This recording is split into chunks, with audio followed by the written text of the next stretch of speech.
Good morning, everyone. It's my pleasure to introduce you to Ms. Nichola Marcus. Nichola has enjoyed being a med tech at Huntsville Hospital for 19 years. She is currently a manager in the automated laboratory with special focus on pre-analytical automation and process optimization. Hematology and flow cytometry are her favorite departments. In her spare time, Nichola consults for an oncology office, has an extensive flower and kitchen garden, and tends to her latest backyard addition, which is 2 chickens. Nichola was born in Scotland and played the bagpipes for over 20 years. She is currently retired from performing, but continues to study the ancient music called Pia Brock. Nichola's topic today is hematology automation and process optimization, our upgrade journey and improvements gained. So please welcome Nichola. Thank you. I gave you a little tool to help you remember how to pronounce my name, the Nickel. Now, originally, I had a picture of the new style nickel, but nobody recognized what it was, so I had to put the old one back on. Just for a disclosure that there is an honorarium for this presentation. All right, let me tell you about Huntsville, Alabama. When we do technical presentations, many people think, Alabama, really? What's good going on in Huntsville, Alabama? Well, I'm more than happy to show you. This is Huntsville Hospital. Huntsville Hospital is part of a healthcare system, so our main hospital is connected by a tram to a women and children's hospital. And what you can't see is beyond the large building across the street is our lab. The Huntsville Hospital Health System comprises of Huntsville Hospital, Huntsville for Women's and Children's, our very close sister Madison Hospital, Decatur General, and several other hospitals in North Alabama. These are our affiliate hospitals, and it's mostly for buying power, which also helps us optimize payments, which is also very important. In the automated laboratory, which I'm one of the managers of, we have our regular core lab, which is hematology, chemistry, immunology, electrophoresis, flow cytometry. We also manage the pre and post analytical processes. One thing significant about our laboratory is that we're about 60 to 70% outreach, and this drives a lot of our buying decisions. To give you a sampling of what our lab does, on an average Monday through Friday, we'll process about 7,400 specimens. We just have one laboratory. We do not have a separate ER laboratory or other laboratory at Women's and Children's Hospital, just one. On our hematology line, we'll handle about 1,500 specimens a day. We had our maximum day in March of this year at just under 1,900 specimens. So sometimes exciting things happen in a laboratory, besides we get to save lives one tube at a time. Sometimes, and rarely, once in a career, administration says, you're getting more space.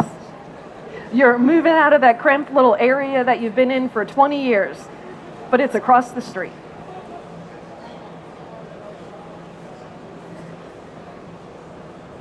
So, in our new lab, we get 1.5 floors in the multi-purpose building connected by a walkway.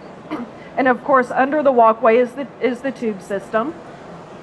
We get to enhance the tube system with RFIDs and precise tube tracking, very important. And all the lab departments are back together. This gave us a very unique opportunity to design our lab specifically for second and third shift. Yep, it is true. Previously, our microbiology department was in the basement of the Women's and Children's Hospital. We had to tube all the specimens over there. And now microbiology was able to join us again. So this means that our second and third shift people don't have to take the tram 1.5 blocks down the street. We also had the opportunity to design a lab so everybody could look at each other and see who is in need at any time of day. We were so excited, and then reality strikes. How are we going to do this and continue to run our current laboratory? Who's going to do all the planning? What do we move and what do we implement in the new lab? How do we deal with construction delays and instrument installations? How do we train everybody? And how do we stay fully operational during the move? Lots of work and planning. For example, this is a representation just of the phones. We were very lucky that we got to work with a lab architect. A lab architect came and helped us. We did our first draft, and then he came in and he helped us solidify it. Our two goals for designing this lab were optimal specimen flow and ease of second and third shift working. Our specimen flow goes in this direction, and our core lab is in the middle. Everything is connected by pre and post analytics through a big track system. And who's the star in the middle of there?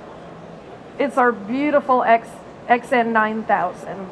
The XN, we had the opportunity to install it in the new lab, which is great. So it installs and implements, and it doesn't have to be part of our crowded old lab. Now, there was some art and skill into getting some things implemented in the new lab. We went a little long on some of our leases on some of our automation so we could install it in the new lab. But our new lab is still being constructed. So a lot of the planning had to go in place so things happened perfectly. We had to select the correct configuration. It was quite honestly a no-brainer that we would stay with Sysmex. There's really nobody out there that has anything near what we need to have the automation that we need. We're very lean on staff, as some of the techs that are here can tell you. We have one person operating it and one person doing diffs every shift. So we had a project manager that helped us do everything smoothly, and the WAM rules and changes were actually kind of painless. One thing that was hugely beneficial to us is that we were able to do virtual training. We didn't, in this big hectic time, we didn't have to send somebody away for a week. It's very hard to do. In fact, to be honest with you, I have an advanced training slot that I haven't been able to send anybody to. We just cannot free them up. So with the virtual training, we had to put on hard hats and work in front of the instrument, and then go into a back office and do some of the work there too. I have some pictures of us working in hard hats, but I promised the techs I wouldn't share those. So what happens on the day of installation? First of all your construction has to be on a precise timeline. And then when they say, okay, vendors can come in, we contact the vendors, the project manager says, go, go, go, go, go. And then just so happened that 2 vendors came in on the same day to install. So we thought this is going to be interesting. So we actually watched it through the window, and we watched everybody work. So we had Sysmex, who came in matching shirts and matching hard hats. They looked so cute. I think they were hiding their superhero capes behind them. And the other vendor, they were all in these big trucks, that all the trucks pulled up all at once. And I was watching the Sysmex people, and when the other vendor said, oh, we're ready, Sysmex every time would say, no, no, no, no, you first, you first. They'd hold the elevator doors open for them, and I thought, these are like the perfect gentlemen. So then eventually everybody's equipment's coming up, and then at 10:30, their leader came to me and said, Nichola, you're going to have to see this and bring a camera. This is 2 hours later. This is 2 hours after the first truck arrived at our doors. I didn't know that they were secretly trying to show me how fast they could be. It was great. They were like our little superheroes.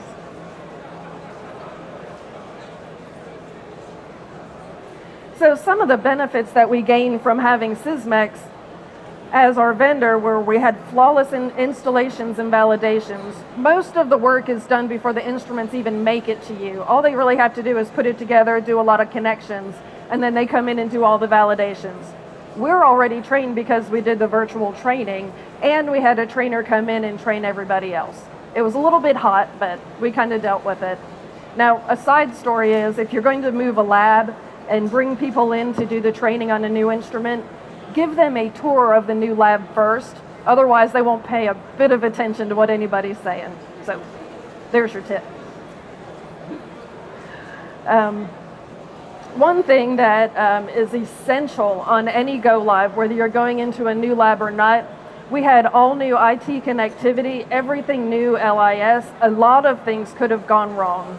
We were provided every possible resource. Even people that we didn't think that we would need were available just a phone call away. Now, I actually chose to email everybody issues. Just emailed everybody, and then somebody would get back to me, and within 2 hours of pressing go, fully operational. There's a lot of scurrying. It was kind of like ducks. You don't see their feet scurrying underwater.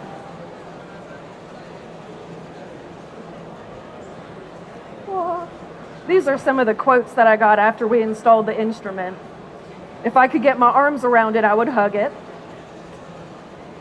And I wish all the benches could be easy as the XN bench. I never thought this day would happen, but sometimes the chemistry people look over at hemo and they're like, why do they look bored? It happened. I love it. More than an excellent implementation, there's some other bonuses that came with this. We have the RU20. The RU20 replaces all those cell packs. In the previous life, in our old lab, we had the 50 pounds per box. We change them at least once a day, and monthly shipments could be built into small forts if you chose to. But of course, everybody's scattered as soon as the shipments come in, right? And this was a great muscle building opportunity. We had the muscles, right?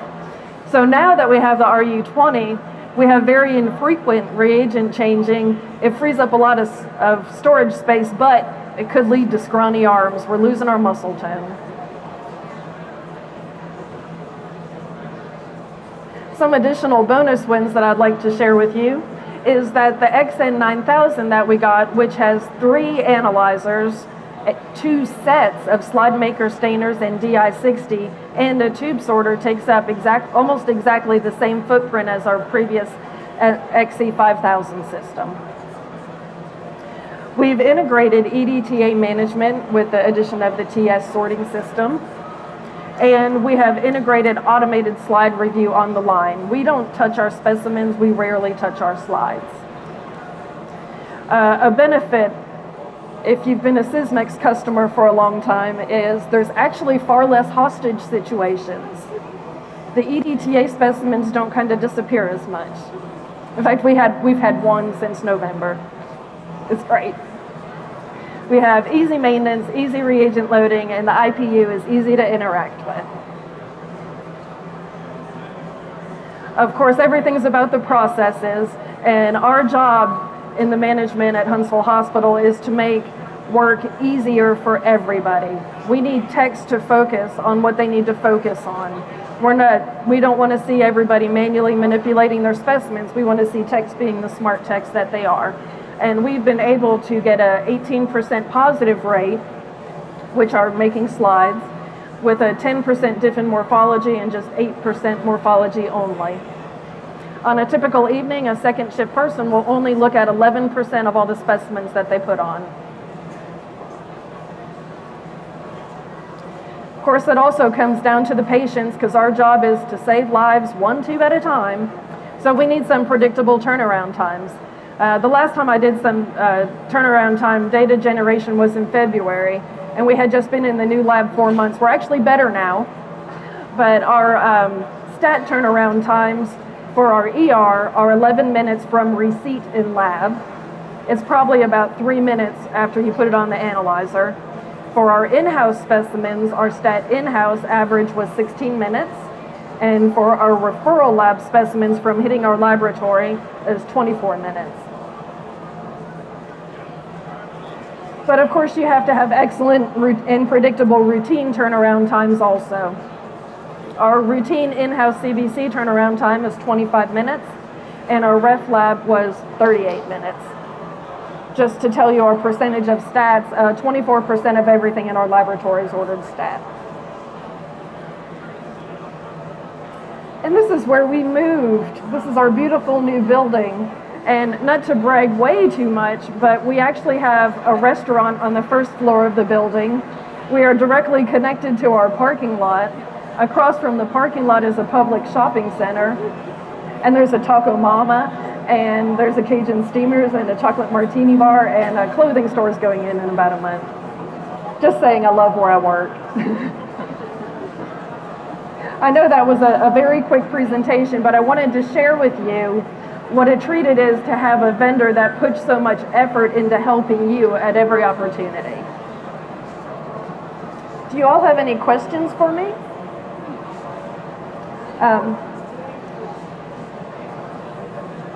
No questions for Nichola? I have lots of answers.